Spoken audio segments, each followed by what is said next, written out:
Sebenarnya siapa sih yang nggak pengen tinggal di wilayah yang nyaman, nggak macet, nggak ada polusi, nggak bikin stres, pasti cita-cita dan keinginan kita semua ya. Nah, Economist Intelligence Unit yang merupakan sayap bisnis dari Economist Group kembali merilis kota-kota mana saja di dunia yang jadi tempat ternyaman untuk tinggal dan yang paling tidak nyaman untuk ditinggali. Saya akan tunjukkan dulu 10 kota yang paling nyaman untuk ditinggali di dunia. Siapa tahu ya kita manifest bisa tinggal di salah satu kota ini ya. Jadi ini adalah 10 urutan negara-negara atau kota-kota mulai dari Vienna, lalu ada Copenhagen, Melbourne, Sydney, Vancouver, Zurich, Calgary, Jenewa, Toronto dan juga Osaka.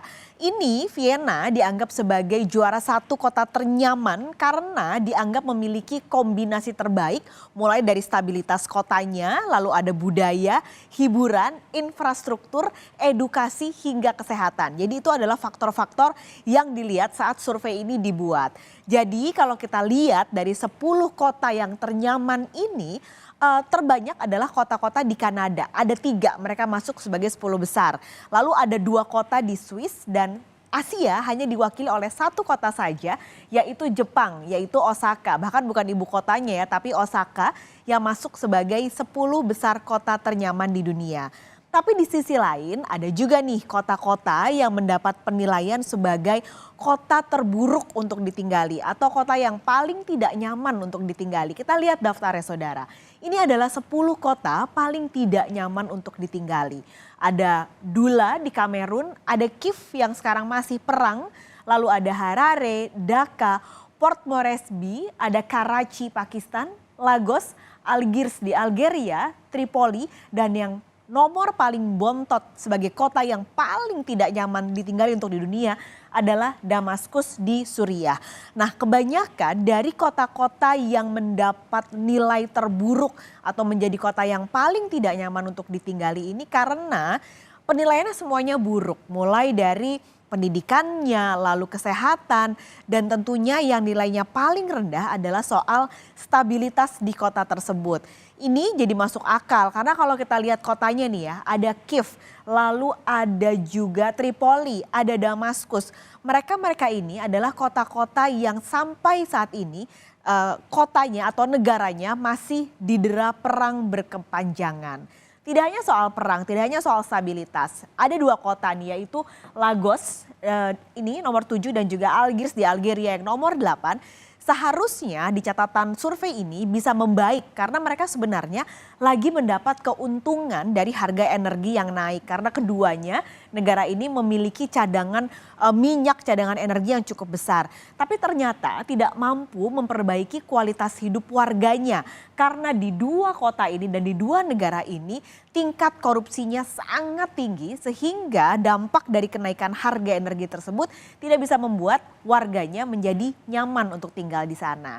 Nah, pertanyaannya nih, gimana nih Indonesia? Ada nggak sih kota-kota di Indonesia yang masuk dalam ranking 173 ini? Kita lihat ya. Jadi Jakarta, ibu kota Indonesia, ternyata ada di sini saudara. Di 2023 posisinya saat ini ada di 139 dari total 173 kota yang disurvei. Agak bontot ya sebenarnya ya, masih seratusan bahkan hampir 139 gitu. Nah, tapi ada catatan nih untuk Jakarta.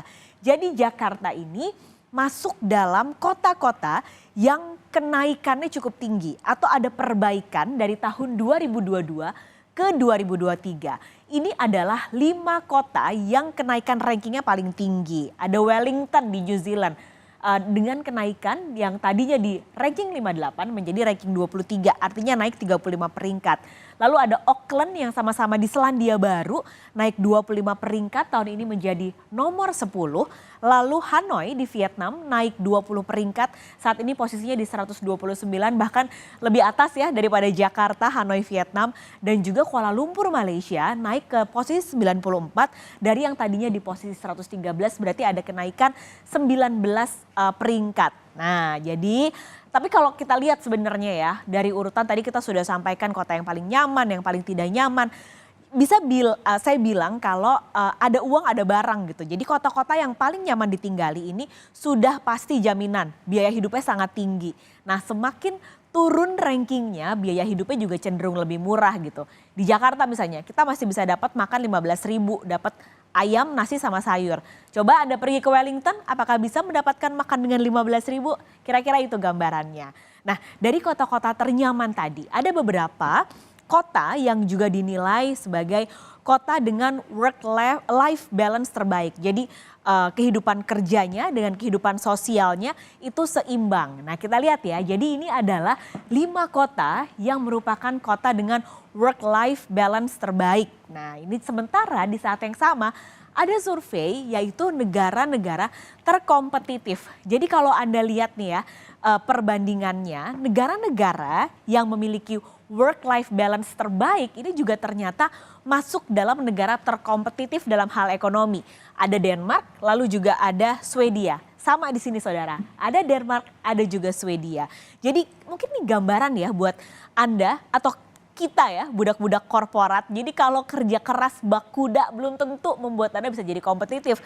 Karena mereka yang work-life balance-nya terbaik di dunia aja ternyata bisa masuk ke dalam 5 besar negara terkompetitif di dunia. Jadi mungkin kita harus mulai seimbang ya sekarang kerjanya ya. Supaya seperti Denmark atau Finlandia, Swedia, Norwegia dan juga Auckland, New Zealand. Kembali manifest siapa tahu bisa kerja di salah satu kota di negara ini. Saudara, Sapa Indonesia Pagi akan kita lanjutkan usai jeda dengan informasi kesiapan Jakarta International.